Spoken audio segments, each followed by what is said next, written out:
pas là, et pour ceux qui étaient là, pour qu'ils puissent remémorer la parole que le Seigneur nous a donnée. Alors, le thème étant donc pourquoi se rattacher à une église locale. Et nous avions parlé dans un premier point de l'église locale, sa raison d'être, une source de bénédiction. Donc, c'était important, donc je ne vais pas définir tout ce que nous avons dit, mais dans un deuxième point, on a parlé donc de sa raison d'être ou de sa mission dans le monde, vis-à-vis de Dieu, vis-à-vis du Seigneur Jésus, vis-à-vis des anges, vis-à-vis des croyants. Donc, l'Église a une raison d'être. Et surtout, on a conclu ce point-là par sa raison d'être et sa mission vis-à-vis du monde. Nous avions aussi pu voir les conditions morales donc, de l'Église. On a parlé d'humilité, on a parlé d'être attentif à notre comportement personnel pour être des exemples. On a parlé de la sanctification pratique et on a parlé aussi de l'absence du mépris ou de mépris, le respect mutuel, respecter les gens et nous respectons nous-mêmes aussi, bien sûr. Mais on avait déjà dit ça dans le fait de savoir comment se comporter. On a parlé de l'amour de ceux qui périssent. On a parlé d'avoir un esprit de réconciliation, ça aussi c'est important, et d'avoir un esprit de pardon, de savoir pardonner. Et puis enfin, on avait conclu par le point, donc, ma place au sein de l'église locale aujourd'hui.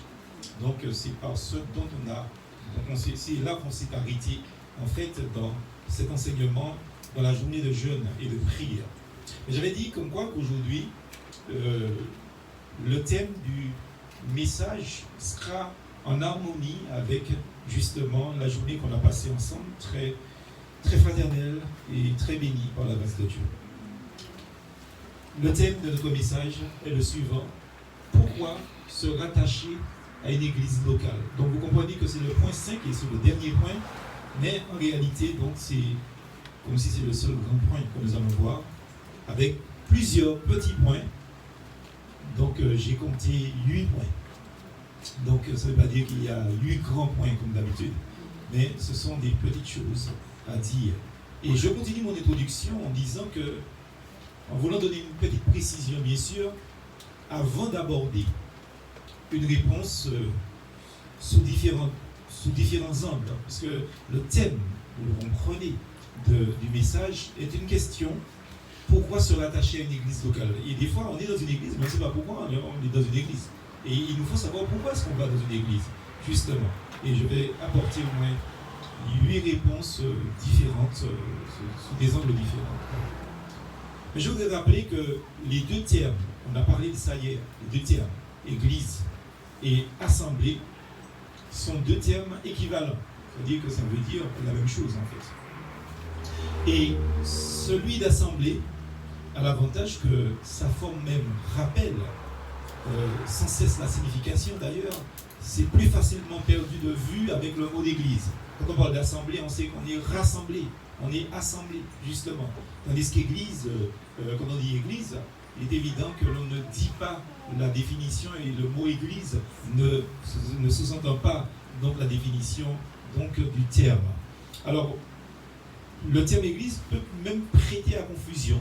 Quand on parle d'église, on a vu ça hier d'ailleurs, il faudrait faire très attention parce qu'il y a certaines personnes qui n'ont que l'image mentale d'un grand bâtiment, n'est-ce pas? Et il y a d'autres personnes qui pensent plutôt à un lieu de culte. Et encore, il y a d'autres qui revendiquent le terme pour des dénominations religieuses particulières, alors que la parole de Dieu l'utilise d'une toute autre manière, le terme église. Et on a vu ça hier. Alors, premier point, la Bible parle de l'église locale sur plusieurs aspects. Donc le message aujourd'hui a un caractère d'enseignement. C'est pour ça que nous allons voir beaucoup de textes et nous allons citer beaucoup de textes. Alors, la Bible parle de l'église sous au moins 3 aspects différents. Et le premier aspect, justement, c'est l'ensemble des chrétiens véritables qui vivent au vivant à un moment donné sur la terre. Quand la Bible parle de l'église, la Bible fait allusion à ça, l'ensemble des croyants, des chrétiens véritables qui vivent à un moment donné sur la terre. C'est ainsi que dans Colossiens chapitre 1er, verset 18, la parole de Dieu nous dit que Christ, c'est de Jésus qu'il s'agit, il est la tête du corps de l'Église, il est le commencement le premier-né d'entre les morts, afin d'être en tout le premier. Donc concernant l'Église, frères et sœurs, donc nous avons là l'ensemble des chrétiens qui vivent à un moment bien particulier donc sur la terre. Il y a une deuxième définition, et elle est la suivante. Ce sont les vrais enfants de Dieu dans une localité spécifique ou donnée. Par exemple, donc nous allons prendre dans 1 Corinthiens 1, verset 2. Le texte est affiché, donc il nous est dit à l'église de Dieu qui est à Corinthe. Vous voyez, donc ce sont des enfants de Dieu qui se trouvent dans une localité bien définie géographiquement parlant. Donc à l'église de Dieu qui est à Corinthe, à ceux qui ont été sanctifiés en Jésus-Christ, saints par vocation, et à tous ceux qui invoquent en quelque lieu que ce soit le nom de notre Seigneur Jésus-Christ, leur Seigneur et le nôtre. Vous voyez donc l'expression en quelque lieu que ce soit. Donc la lettre était circulaire, c'est-à-dire que ça circulait dans des églises primitives. Et donc voilà une deuxième définition. On dit qu'en quelque part, nous à Joupabouillon, nous sommes l'église de Dieu à Joupabouillon. Vous voyez donc ça c'est pour un groupe de personnes, d'enfants de Dieu qui se trouvent dans une localité. Et puis on fait une troisième définition. Je ne vais pas voir les deux textes avec vous, mais plutôt Matthieu chapitre 18, verset 20. C'est le rassemblement des croyants autour de la personne de Jésus-Christ. Vous voyez donc ces trois sens-là sont importants dans la mesure que dans Matthieu 18, verset 20, il est dit « Car là où 2 ou 3 sont assemblés en mon nom, je suis au milieu d'eux. » Vous voyez? Alors ça ne justifie pas que chacun reste chez soi pour dire que j'ai mon église chez moi. Mais le Seigneur garantit cela de sa présence avec eux, le rassemblement des croyants autour de la personne de Jésus-Christ. Et il est évident que, c'est sûr, chaque fois que nous nous rassemblons, même s'il ne s'agit pas de culte, le Seigneur, l'Église est présente. Amen. Amen. Donc ça c'est important. Alors deuxième point, je vous ai dit que les points sont très courts. Deuxième point, de quoi on est membre? C'est une bonne question. Parce que la parole de Dieu ne reconnaît qu'une seule appartenance. Ça c'est, il faut être clair dans la tête de tout le monde. Tous ceux qui sont nés de nouveau appartiennent à Jésus-Christ. Frères et sœurs, ça c'est indéniable. Et vous savez que même si le baptême est un commandement, il faut nécessairement qu'une personne qui se donne au Seigneur se convertisse. Une personne qui s'est donnée au Seigneur, qui s'est convertie, pardon. Il faut que cette personne-là se fasse baptiser. Ça, c'est un ordre que Christ a donné, c'est un acte d'obéissance. Mais même sans le baptême, on est déjà dans la maison de Dieu. On fait déjà partie, justement, de l'Église de Jésus-Christ. C'est pour ça que quand une personne qui est convertie, on lui pose la question, mais pourquoi est-ce que vous ne te faites pas encore baptiser? Vous dites, sœur, la personne vous dit, je ne suis pas prêt, il y a un problème. Parce que seules les personnes non converties devraient dire, je ne suis pas prêt. Parce qu'effectivement, elles ne sont pas converties. Mais quand on est converti, on doit être prêt à se faire baptiser. Parce qu'on ne se fait pas baptiser parce qu'on est parfait. On se fait baptiser parce que Christ l'ordonne. C'est un acte d'obéissance. Il faut bien comprendre. Mais comment on nous a fait dans notre culture catholique? Vous savez, donc, la majeure partie viennent du mouvement catholique. Eh bien, les gens ont fait comprendre, enseigné que pour entrer dans l'église, pour être de l'église, il faut être baptisé. Donc, il y a un arrière-plan dans les consciences qui jouent encore sur des personnes et converties. Ils pensent comme quoi que pour qu'ils puissent vraiment entrer dans l'église, il faut déjà qu'ils rangent des choses dans leur vie. Non, au moment où vous devez ranger des choses dans votre vie, c'est au moment où vous vous convertissez. Vous comprenez? Donc, et quand vous faites baptiser, c'est pas parce que vous êtes parfait, c'est parce que vous voulez obéir à ce que le Seigneur vous dit de faire. Justement, tous ceux qui sont nés de nouveau appartiennent à Jésus-Christ. Donc de quoi on est membre? On est membre de cette église-là. Ils deviennent membres du corps de Christ. Dans 1 Corinthiens 12, verset 27, il est écrit, vous êtes le corps de Christ et ses membres chacun, vous êtes membres du corps de Christ, chacun en particulier. C'est-à-dire, frères et sœurs, que dès qu'on est converti, on est dans le corps du Christ. On est membre du corps de Christ. Amen. Et dans 1 Pierre 2, verset 5, il est dit, ils sont ensemble une maison spirituelle. Donc on est dans le corps, c'est une évidence. On ne peut pas dire, je ne suis pas encore prêt pour ceci, je ne suis pas encore prêt pour cela. On est déjà membre du corps de Christ. Et un dernier texte, un avant-dernier texte, pardon, toujours dans ce sens, Romains chapitre 8, verset 29, il nous est dit, nous sommes une famille à celui qui est le premier-né, c'est ce qu'il est dit, car ceux qu'il a connus d'avance, il les a aussi prédestinés à être semblables à l'image de son Fils, afin que son Fils fût le premier-né d'entre plusieurs frères. Vous voyez, donc nous sommes dans une famille qui est unie en Christ, mais le premier-né de la famille, c'est Jésus-Christ. Amen. Il y a du monde ici? Amen. Et enfin, Colossiens chapitre 1er, verset 24, il est question du fait que nous formons l'assemblée, donc qui est appelée le corps de Christ. Je me réjouis maintenant dans mes souffrances pour vous, ce qui manque, et ce qui manque aux souffrances de Christ, je l'achève dans ma chair pour son corps, qui est l'Église. Vous voyez donc de quoi nous sommes membres, frères et sœurs, nous sommes membres de cette Église-là, du corps de Christ. Et aucune personne convertie à Jésus-Christ ne peut pas se soustraire du corps dans lequel il est déjà. Vous ne pouvez pas rendre Christ infirme. Vous comprenez? Donc vous êtes dans le corps. Et faire partie d'une assemblée locale, ce n'est pas la même chose que faire partie de l'Église de Jésus-Christ. Donc souvent nous n'avons pas compris ça. Donc quand nous faisons partie d'une assemblée locale, dans une localité, frères et sœurs, nous faisons partie d'une assemblée locale parce que nous sommes déjà dans le corps de Christ, dans l'Église de Jésus-Christ. Mais nous nous identifions à une assemblée pour que nous puissions vivre notre foi, nous épanouir, etc. Troisième point, et ça c'est formel, frères et sœurs, la Bible dit clairement qu'il n'est pas bon que l'homme soit seul. Alors, j'aime bien cette image parce qu'elle est effectivement subjective, parce que quand nous prenons ce texte, on pense tout de suite au mariage. N'est-ce pas ce que vous avez pensé aussi? Il n'est pas bon que l'homme soit seul, il faut se marier. C'est vrai aussi. Bon, c'est pas toujours vrai non plus pour tout le monde, attention. C'est pas le thème du message, mais le Seigneur peut décider que des personnes puissent rester seules. Ça dérange souvent les personnes concernées, mais c'est ce que le Seigneur dit des fois. Et on est obligé de plier à sa volonté. Et des fois, il peut arriver même que vous soyez mariés et que le Seigneur permette que votre femme ou votre mari meure et après, il vous demande de rester seul. Je connais des situations comme ça. Hein? Donc, et frères et sœurs, donc il faut obéir à la parole du Seigneur. Si c'est le cas pour vous, je n'ai pas dit rien.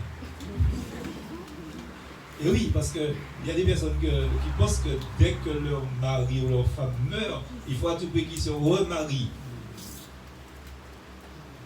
Je ne sais pas ce que ça va vous apporter en plus, puisque vous savez déjà ce que c'est que le mariage. Il y a des gens qui sont dans le mariage et puis qui se disent, mais est-ce que j'ai bien fait de me marier? Et puis quand Dieu leur donne la possibilité de rester seul, ils se remarient tout de suite. C'est pas ça, ça va dire. Donc, attention. Donc, Dieu peut nous demander après le décès de l'époux ou de l'épouse, eh bien, de rester seul pour des raisons qu'il sait et qu'il a décidé pour nous, pour notre bien-être. Et il faut bien comprendre, frères et sœurs, que ça peut arriver. Mais je dis, ce sont des situations exceptionnelles. Ce n'est pas le cas pour tout le monde. Hein. Donc, il faut faire très attention. Il ne faut pas un jour si vous avez un décès dans votre couple, vous puissiez dire, bon, le pasteur avait dit que Dieu de me marier, je vais rester seul. Donc, ce n'est pas ça que je vous ai dit. Je dis, Dieu peut, une éventualité. Ce n'est pas forcément vrai pour tout le monde, parce que tout le monde n'est pas fait pour vivre seul. Est-ce qu'il y a des gens ici? Amen. Tout le monde n'est pas fait pour vivre seul. Il y a des gens qui sont bien seuls. Et il y a des gens qui seront toujours bien tout seuls. Mais il y a des gens qui ne sont pas bien seuls. Donc Dieu va les bénir. Et je prie Dieu pour qu'il les bénisse réellement. Amen. Il n'est pas bon que l'homme soit seul. Genèse chapitre 2, verset 18. C'est un beau texte pour les futurs mariés, justement. L'Éternel, Dieu dit, il n'est pas bon que l'homme soit seul. Je lui ferai une aide qui soit semblable à lui. Donc ceci est vrai pour le couple, comme pour la famille de Dieu. Est-ce que vous comprenez ça, frères et sœurs? Donc, qui dit couple dit famille biologique. Qui dit famille de Dieu dit famille spirituelle. Donc, frères et sœurs, on ne peut pas naître spirituellement et puis se constituer seul en église. Est-ce que vous comprenez ce que je vous dis? C'est-à-dire que je me suis converti, je lis ça, vous savez, il y a une dame, j'espère qu'elle me regarde sur Internet, on a grandi presque ensemble, elle va se reconnaître. Je donne les précisions pour qu'elle se reconnaisse. Donc, elle vient d'un milieu catholique pratiquant. Et cette dame, quand elle vient écrire sur le site Facebook Expression de vie, c'est tellement perturbant que moi je sais qui elle est. Donc, je ne me casse pas la tête avec ce qu'elle écrit. Elle n'écrit pas des mauvaises choses, hein. Mais justement, ce qu'elle écrit est tellement évangélique. Alors, les gens qui la connaissent et qui connaissent d'où elle vient, lui ont posé la question, mais tu vas dans quelle église? Parce que pour les gens, si elle parle comme ça, si elle écrit des choses comme ça, et des fois, je l'ai vu une fois faire une vidéo, elle chante des cantiques. Et les gens lui ont posé la question, mais tu vas dans quelle église? Ça me paraît tout à fait normal. Vous mettez aussi au vu du monde que vous êtes un évangélique. Vous faites comme un évangélique, vous parlez comme un évangélique, vous écrivez comme un évangélique, vous chantez des chants évangéliques. Qu'est-ce que vous attendez que les gens vont vous dire? Eh bien, on lui a posé la question, mais tu vas dans quelle église? Et elle a répondu, moi je vais dans aucune église, j'aime mon Seigneur et je vis ma foi personnelle. Vous voyez? C'est quelqu'un que Dieu a déjà travaillé, c'est possible que cette personne se soit déjà donnée au Seigneur, comme elle lit, mais on ne peut pas être tout seul une église. On ne peut pas être tout seul une église. Il faut faire très attention, ni tout seul, ni toute seule. Je parle aux deux, donc femme ou homme. Le vrai croyant, il cherchera toujours à se grouper avec d'autres croyants, d'autres chrétiens, d'autres enfants de Dieu pour partager avec eux les privilèges que Dieu octroie à ses enfants. Et rester seul. D'ailleurs, c'est ce qui est dit dans Proverbe 18, je ne l'ai pas mise là, mais Proverbe 18, verset 1er, il est dit, celui qui se tient à l'écart, il s'irrite contre tout ce qui est bien. Celui qui reste seul, il s'irrite contre tout ce qui est bien. Donc il faut faire très attention. Donc quand on se donne au Seigneur, on ne se donne pas au Seigneur pour rester seul, mais on se donne au Seigneur justement pour rejoindre le peuple de Dieu. Parce qu'on ne peut pas être un seul membre du Christ à fonctionner sans le corps du Christ. Ça n'a pas de sens. Et c'est ainsi que la vie chrétienne sera une vie de plénitude pour chaque membre de corps de Christ. Ensemble, nous pouvons rendre un culte à Dieu, être enseignés par Dieu, nous entraider. Ensemble, nous pouvons voir, même nous corriger mutuellement. Ensemble, nous avons besoin les uns des autres. Ce qui est dit dans 1 Corinthiens 12, verset 25. Nous sommes appelés à être ensemble. C'est une nécessité, afin qu'il n'y ait pas de division dans le corps, mais que les membres aient également soin les uns des autres. Et c'est égoïste de vouloir rester seul parce que vous n'avez soin que de vous-même. Et le Seigneur nous invite à avoir soin les uns des autres. Donc c'est une désobéissance que de rester seul. Il faut bien le comprendre. Et puis ce qui est important, je suis en train de lire des publicités comme vous sur la route ou bien à la télévision des fois, ou bien sur les journaux que nous achetons, etc., les quotidiens. Et il y a une phrase que j'ai vue qui revient assez souvent dans le présent, dans les panneaux publicitaires, etc. C'est « ensemble, nous sommes plus forts ». Frères et sœurs, même les gens du monde reconnaissent qu'ils ne peuvent pas faire quoi que ce soit tout seuls. Si nous sommes convertis à Dieu et que nous prétendons le contraire, eh bien, frères et sœurs, ça voudrait dire comme quoi qu'il y a un problème quelque part chez nous. Donc, s'isoler volontairement n'est pas dans le plan de Dieu pour quel que soit le croyant, frères et sœurs. Aucun croyant n'a le droit de rester seul. Et attention, quand on dit ça aux personnes, il y a des gens qui disent, oui, eh bien, si je ne dois pas rester seul, je vais aller visiter des églises. C'est-à-dire, vous savez, ils font comme les petits oiseaux, donc derrière chez moi. Donc, je donne à manger à les petits oiseaux tous les jours. Tous les jours, je donne à manger. Chaque fois qu'on me donne à manger, je ne mange pas la mie de pain, j'en miette les mie de pain et puis je distribue aux oiseaux tous les matins. Donc, et tous les oiseaux viennent.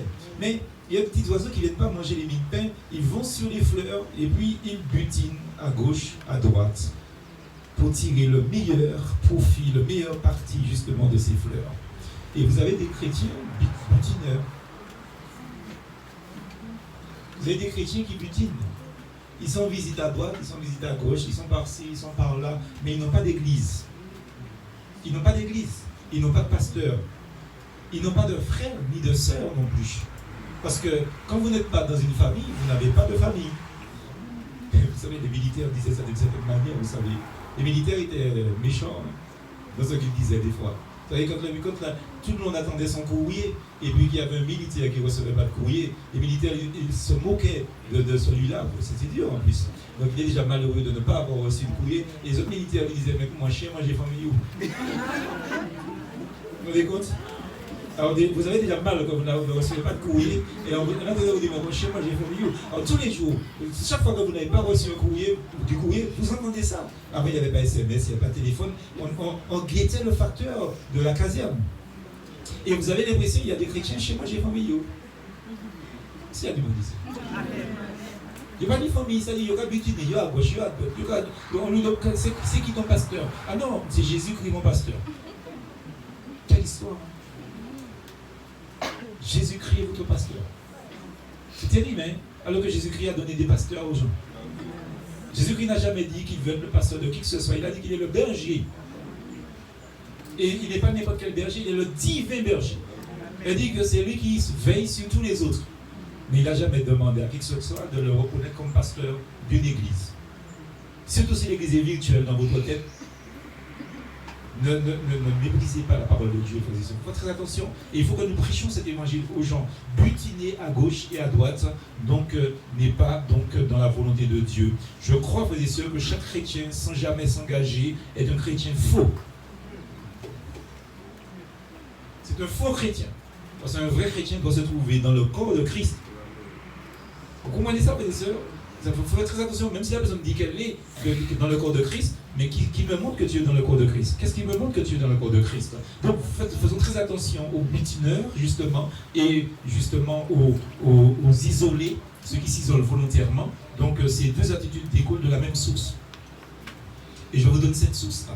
Cette source, c'est le refus de prendre des responsabilités dans une assemblée locale. Le refus d'aider les autres. Le refus de s'engager. Et frères et sœurs, ce n'est pas la volonté de Dieu. Amen. Alors, quatrième point, c'est une question, bien sûr, merci. Pourquoi s'assembler?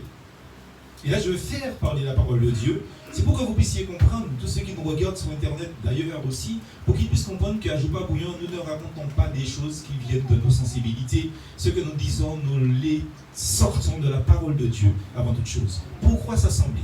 Et deux autres questions encore. Si les chrétiens ne s'assemblent pas, où serait la réalité de l'Église?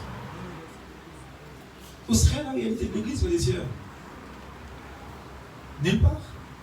Deuxième question. Et si, comme enfants de Dieu, nous négligeons de nous rassembler, comment les incroyants pourraient-ils reconnaître qui sont les disciples de Jésus-Christ? Et Bible en main, frères et sœurs, Jean chapitre 13, verset 35. À ceci, tous connaîtront que vous êtes mes disciples, si vous avez de l'amour les uns pour les autres, entre vous. Vous voyez? Alors, où est-ce que je montre mon amour pour mes frères et sœurs? C'est dans l'église, frères et sœurs. Parce que sans église, je ne peux pas montrer à mon frère que je l'aime. Sans église, je ne peux pas montrer à ma sœur que je l'aime. Sans église, ces réalités-là sont impossibles à vivre. C'est pas possible parce qu'elles sont inexistantes. Autre question. Comment annoncer la mort du Seigneur sans participer avec d'autres croyants à la Sainte Seine? Justement, 1 Corinthiens chapitre 11, verset 26, que nous connaissons par cœur, hein, n'est-ce pas? Le Seigneur nous le dit clairement dans sa parole.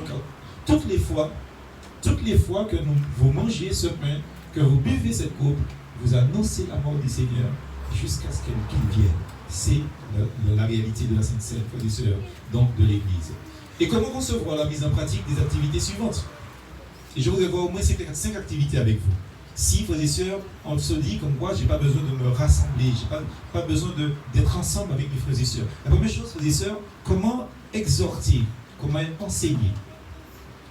Comment enseigner le peuple de Dieu? Comment exhorter le peuple de Dieu? Parce qu'il est dit dans la parole de Dieu, enseignez-leur à faire tout ce que je vous ai prescrit. Et aussi ailleurs, il est dit aussi justement, exhortez-vous les uns les autres. Dans Colossiens 3, verset 16, il est question de l'enseignement. Que la parole de Christ habite parmi vous abondamment. Instruisez-vous et exhortez-vous les uns les autres en toute sagesse. Vous voyez, ça se réalise dans l'Église. Deuxième chose, frères et sœurs, moi je suis convaincu que quel que soit le croyant qui se donne au Seigneur, Dieu lui a donné un don. Au moins un don.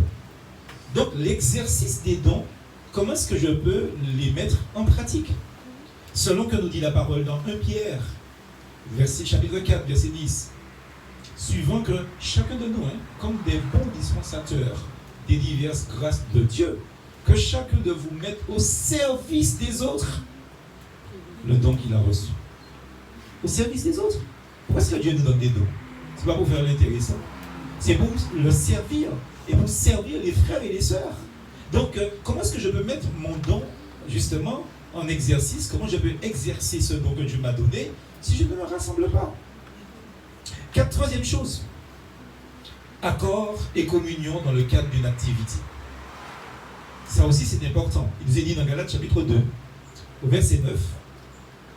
Et ayant reconnu la grâce qui m'avait été accordée, Jacques, Céphas et Jean, qui sont regardés comme des colonnes, me donnèrent à moi et à Barnabas la main d'association afin que nous allions vers les païens et eux vers les circoncis. C'est-à-dire que le français là me dérange, le temps me dérange. Alors, il faut bien comprendre, frères et sœurs, cela. On voit que les copistes, des fois, ils font des... Alors, ça, c'est un temps qui est peu parlé, en fait. Alors, je reviens à l'essentiel, frères et sœurs. Donc, ce serait bien d'enlever ça là pour que les gens puissent m'écouter.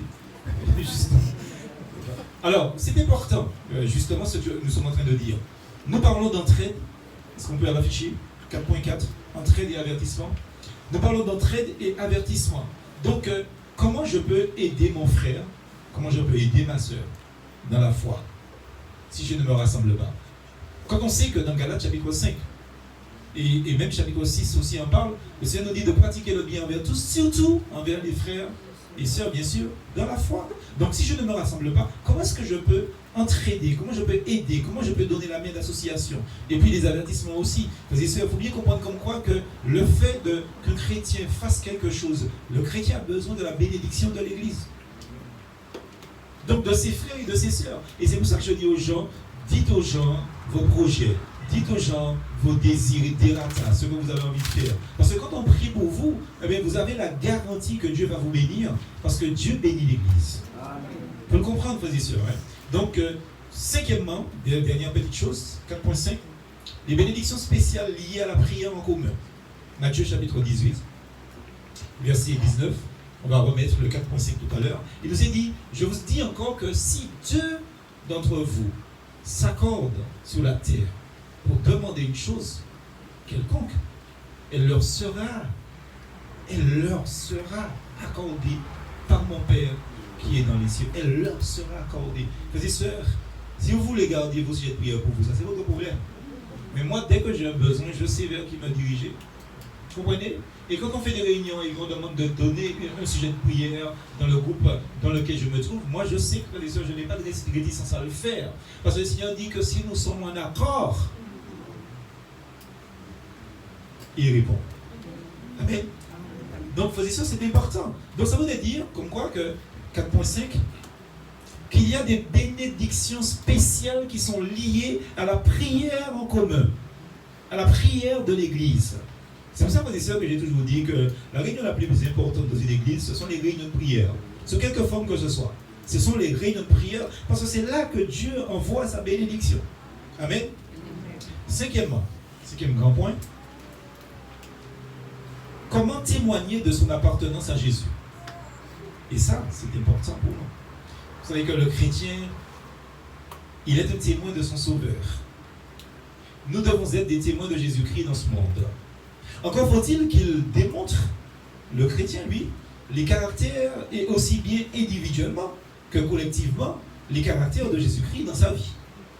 Donc, aller dans une assemblée pour écouter une prédication ou pour suivre un culte comme nous faisons là en ce moment, je suis convaincu que ce n'est pas suffisant. Il ne s'agit pas de répondre présent dans une église, dans une réunion, pardon.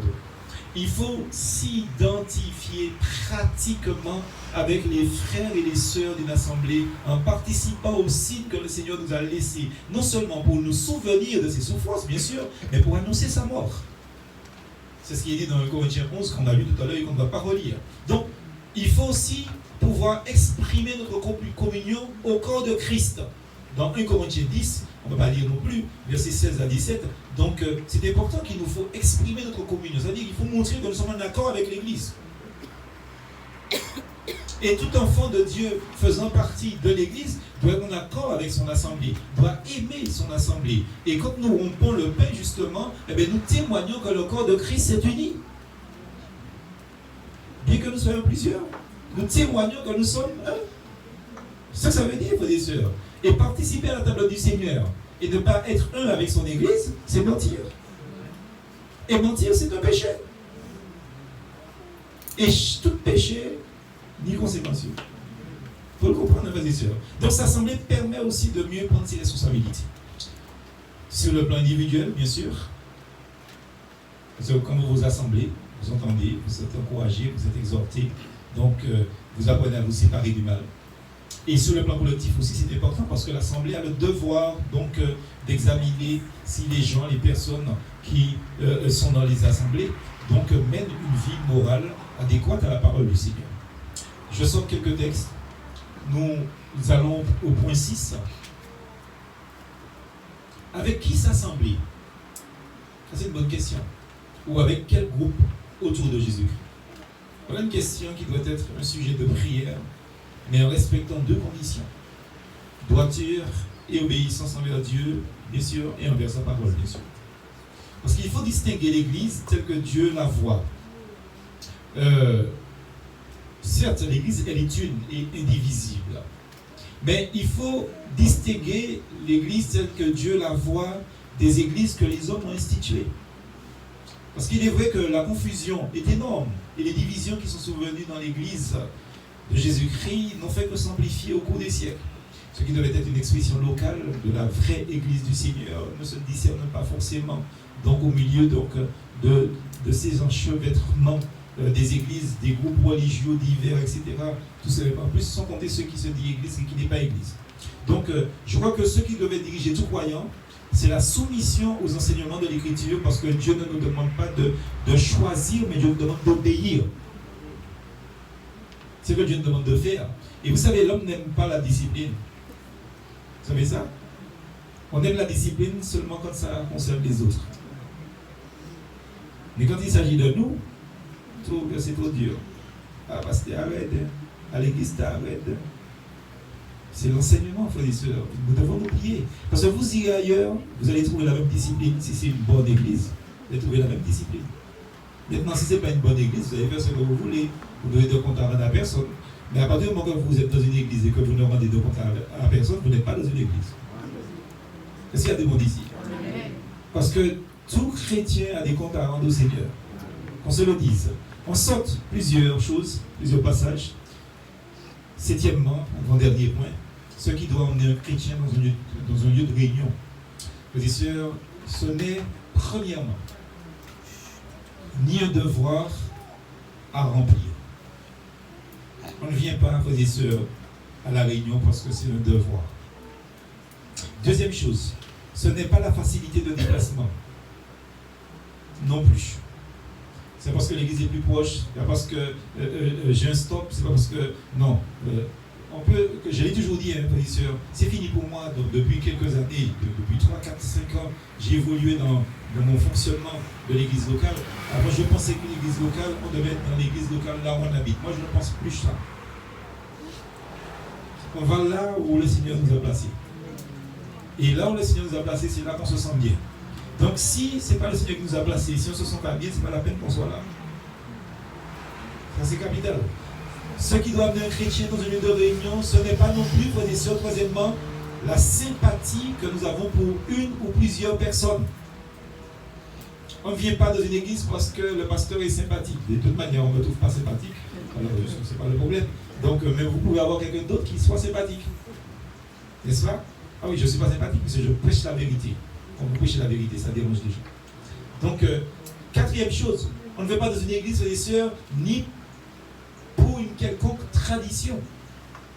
C'est-à-dire qu'on m'a appris que c'est comme ça, donc je fais ça comme ça, parce que là, ils font ça comme ça, mais je vais là parce que c'est comme ça. Non, frères et sœurs. Ni même des raisons plus estimables, hein, comme par exemple le fait d'avoir été converti dans ce milieu-là. Ça peut arriver. Donc, on se dit, c'est là mon converti, c'est là ma carité. Mais on préfère que les gens qui se convertissent avec nous restent là. Mais si une personne se convertit avec nous et que la personne n'est pas bien avec nous, la personne est libre de partir. On n'y va pas non plus dans une église parce que pour justement la raison d'y être enseigné et conseillé par un prédicateur remarquable, pasteur remarquable. Parce que, bien sûr, c'est une faute. Si c'est ça la raison qui fait qu'on est dans une église, parce que si le pasteur n'y est plus, qu'est-ce que vous faites? Vous n'y allez plus.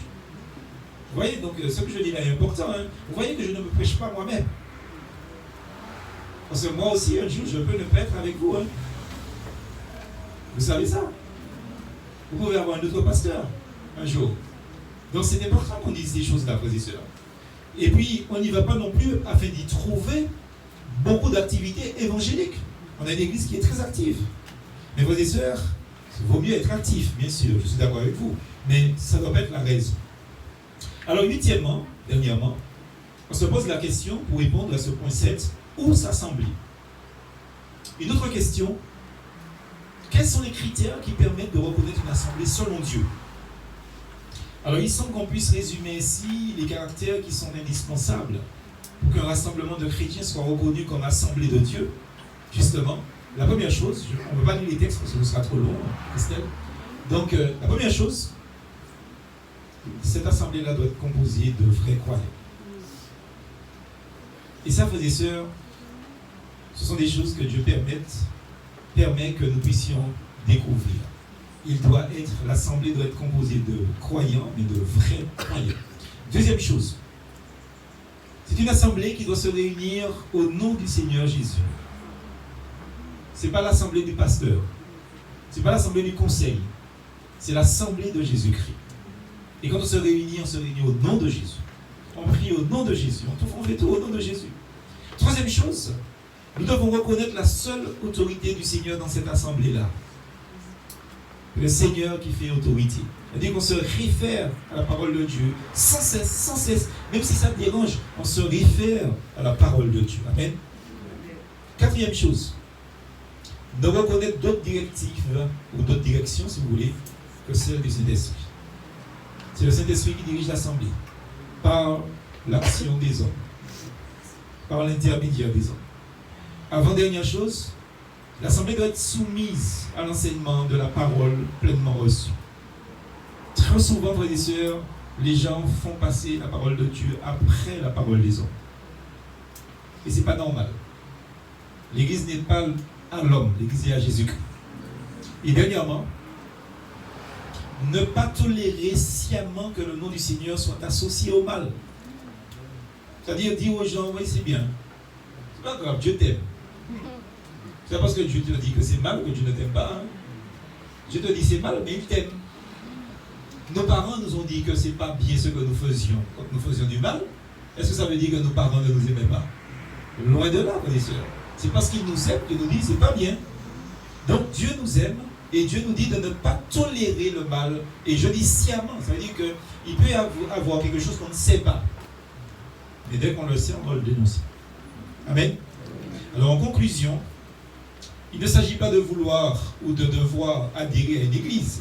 Il s'agit de répondre à la volonté de Dieu et qui est en fait d'assembler les siens, c'est-à-dire ses enfants, parce que la volonté de Dieu n'est pas de disperser ses enfants. Et quand on refuse de s'assembler à une église, on fait le contraire de la volonté de Dieu qui veut rassembler ses enfants. Qu'est-ce que Christ a dit aux Juifs? Il a dit aux Juifs, j'ai voulu vous rassembler comme une poule rassemble ses enfants. Donc quand on fait le contraire, on fait le travail du diable. Donc dans cette recherche, il n'est pas question de choix personnel, mais d'obéissance à la parole de Dieu qui doit être la seule règle de conduite. 2 Timothée chapitre 3 verset 16 d'ailleurs. Bon. Donc, en participant pleinement à la vie d'une assemblée locale qui se réunit sur la pensée de Dieu, eh bien, frères et sœurs, le croyant rentre dans le plan de Dieu.